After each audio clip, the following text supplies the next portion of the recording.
वक्रतुंड महाकाय सूर्यकोटि संप्रभ निर्विघ्नं कुरु देव सर्वकार्येषु सर्वदा।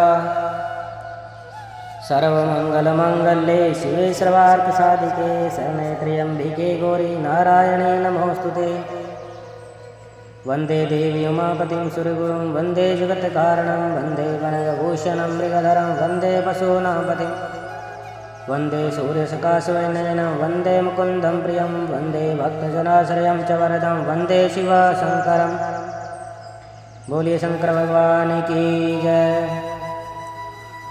श्री शिव महापुराण रुद्र संहिता सती खंड त्रयोदशो अध्याय। ब्रह्मा की आज्ञा से दक्ष द्वारा मैथुनी सृष्टि का आरंभ अपने पुत्र हर्यश्वों तथा सबलाश्वों का निवर्ती मार्ग में भेजने के कारण दक्ष का नारद को शाप देना। नारद जी बोले, हे ब्राह्मण, हे महाप्राज्ञ, दक्ष प्रजापति के घर चले जाने के बाद फिर क्या हुआ, यह सब वृत्तांत प्रीतिपूर्वक कहिए। ब्रह्मा जी बोले, हे नारद, दक्ष प्रजापति ने अपने आश्रम में जाकर प्रसन्नचित्त से मेरी आज्ञा से बहुत सी मानसी सृष्टि की, किंतु उस प्रजापति सृष्टि को बढ़ता हुआ न देखकर दक्ष अपने पिता मुझ ब्रह्मा से कहने लगा। दक्ष बोले, हे तात, हे प्रजानाथ, मेरे द्वारा बनाई गई प्रजाएं बढ़ नहीं रही है। मैंने भली प्रकार से विचार करके देख लिया है कि मैंने जितनी भी सृष्टि की है वह उतनी ही है। हे प्रजानाथ, मैं क्या करूं? यह मेरी प्रजा किस प्रकार बढ़ेगी? आप कोई ऐसा उपाय बताएं जिससे प्रजाओं के सृष्टि क्रम का विस्तार करूं। ब्रह्मा जी बोले, हे दक्ष, मेरी उत्तम बात सुनिए और उसे कीजिए। भगवान शंकर आपका कल्याण करेंगे। हे प्रजेश, पंचजन प्रजापति की जो अशकिनी नामक सुंदर पुत्री है, उसे आप पत्नी रूप से ग्रहण कीजिए। अभी तक आप पत्नी रहित होकर धर्माचरण करते रहे हैं, किंतु प्रकार की पत्नी में मैथुन धर्म से प्रवृत्त होकर जब आप सृष्टि करेंगे तब प्रजा बढ़ेगी। ब्रह्मा जी बोले, हे नारद, तब दक्ष प्रजापति ने मैथुन धर्म से प्रजा सृष्टि करने के लिए मेरी आज्ञा से वीरणी की कन्या के साथ विवाह किया। प्रजापति दक्ष ने अपनी पत्नी उस वीरणी की गर्भ से हर्यश्व नामक 10,000 पुत्रों को उत्पन्न किया। हे मुने, वे सभी पुत्र समान धर्माचरण करने वाले, पिता की भक्ति में तत्पर रहने वाले और सदा वेद मार्ग का अनुसरण करने वाले थे। हे तात, वे सभी दक्ष पुत्र अपने पिता की आज्ञा पाकर सृष्टि के उद्देश्य से तपस्या हेतु पश्चिम दिशा की ओर चले गए। वहां पर परम पवित्र नारायण सर नामक तीर्थ है, जहां दिव्य सिंधु नदी तथा समुद्र का संगम हुआ। उस तीर्थ के स्पर्श मात्र से उनकी बुद्धि अत्यंत निर्मल हो गई और पाप के दूर होते ही वे सभी परमहंस धर्म में स्थित हो गए। तत्पश्चात दृढ़ चित्त वाले तथा श्रेष्ठ वे दक्ष पुत्र पिता की आज्ञा से बंधे होने के कारण प्रजावृद्धि के लिए तप करने लगे। हे नारद, सृष्टि वर्धन हेतु उन्हें घोर तप करते हुए जानकर और विष्णु का मनोगत अभिप्राय समझकर आप उनके पास गए और आदर पूर्वक आपने उनसे कहा, हे दक्ष पुत्र हर्यश्वो, तुम लोग पृथ्वी का विस्तार न जानकर सृष्टि क्रम में किस प्रकार प्रवृत्त हो गए? ब्रह्मा जी बोले, हे हर्यश्वगण, आपकी कही हुई बात सुनकर सृष्टि के विषय में सावधान होकर मन में बहुत विचार करने लगे। जो उत्तम शास्त्र रूपी पिता के निवर्ती परक वचनों को नहीं जानता, वह मात्र गुणों पर ही विश्वास रखने वाली सृष्टि का उपक्रम किस प्रकार कर सकते हैं? वे परम बुद्धिमान दक्ष पुत्र एकाग्र बुद्धि से ऐसा विचार कर देव ऋषि नारद की परिक्रमा करके एवं उन्हें प्रणाम कर निवर्ति मार्ग में प्रायण हो गए। हे नारद, आप शिव के मन हैं और लोक में पर्यटन करते रहते हैं तथा निर्विकार रहकर शिव की चित्तवृत्ति के अनुसार रहते हैं।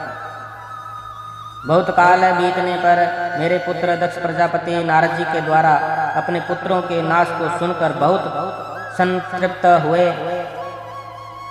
उस समय आपने शोक करते हुए दक्ष से बार बार कहा कि आप अच्छी संतान वाले थे, जो कि आपके पुत्र श्रेष्ठ मार्ग का अनुसरण करते हुए मुक्त हो गए, किंतु वे दक्ष शिव की माया से मोहित हो बार बार शोक करते रहे।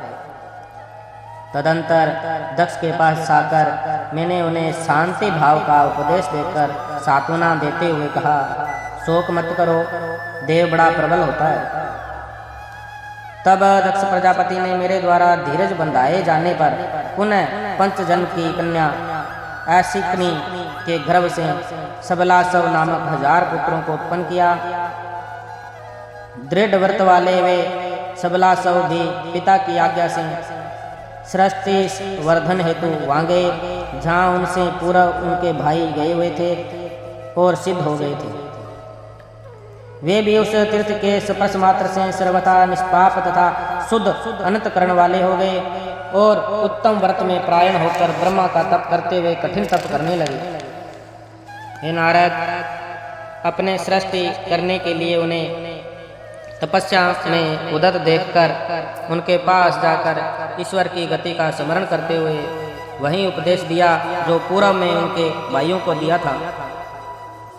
हे मुने, आपका दर्शन निष्फल नहीं होता, इसलिए आपने उनको भी पूर्व के भाइयों के मार्ग का उपदेश किया, जिससे वे भी अपने भाइयों के मार्ग का अनुसरण करते हुए उसी मार्ग पर चले गए।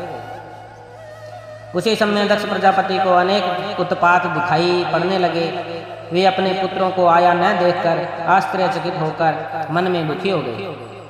उन्होंने आपके द्वारा प्रथम पुत्रों के नाश के समान ही इन पुत्रों को भी नाश का जब समाचार सुना तो वे आश्चर्य में भरकर पुत्र शोक से मूर्छित हो अत्यंत संतप्त हो उठे। वे दक्ष आपस पर कुपित हो गए और कहने लगे कि यह नारद दुष्ट है। उसी समय देव योग से उनके पुत्रों पर अनुग्रह करने वाले आप भी दक्ष के पास आ गए। उस समय वे प्रजापति दक्ष क्रोध में भरकर अपने ओठों को फड़फड़ाते हुए आपके पास आए और आपको धिक्कारते हुए निंदापूर्वक कहने लगे। दक्ष बोले, हे अधमों से श्रेष्ठ, तुमने साधु का रूप धारण कर मेरे सतपुत्रों को यह कैसा उपदेश दिया? तुमने मेरे इन पुत्रों को इस प्रकार भिक्षु मार्ग का उपदेश क्यों किया, जो उनके लिए कल्याणकारी नहीं था? तुम्हारे जैसे निर्दयी सटने देव ऋषि तथा पितृ ऋण से मुक्त हुए बिना ही मेरे पुत्रों को ऐसा उपदेश देकर उनके इस लोक तथा परलोक के कल्याण को नष्ट कर दिया। क्योंकि जो बिना तीनों ऋणों से मुक्त हुए ही माता पिता को छोड़कर मोक्ष की इच्छा करता हुआ निवर्ति मार्ग का अनुसरण करता है, वह नरकगामी होता है।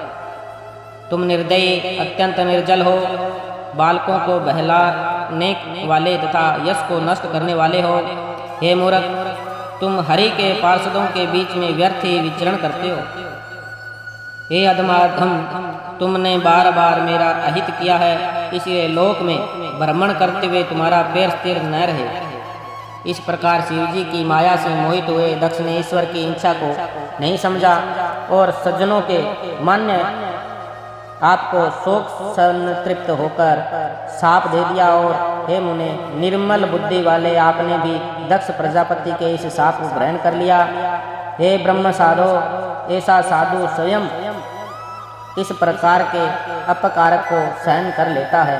बोलिए शंकर भगवान की जय। इस प्रकार श्री शिव महापुराण के अंतर्गत द्वितीय रुद्र संहिता के द्वितीय सतीखंड में दक्ष की सृष्टि उपाख्यान में नारद शाप वरण नामक 13वां अध्याय पूर्ण हुआ।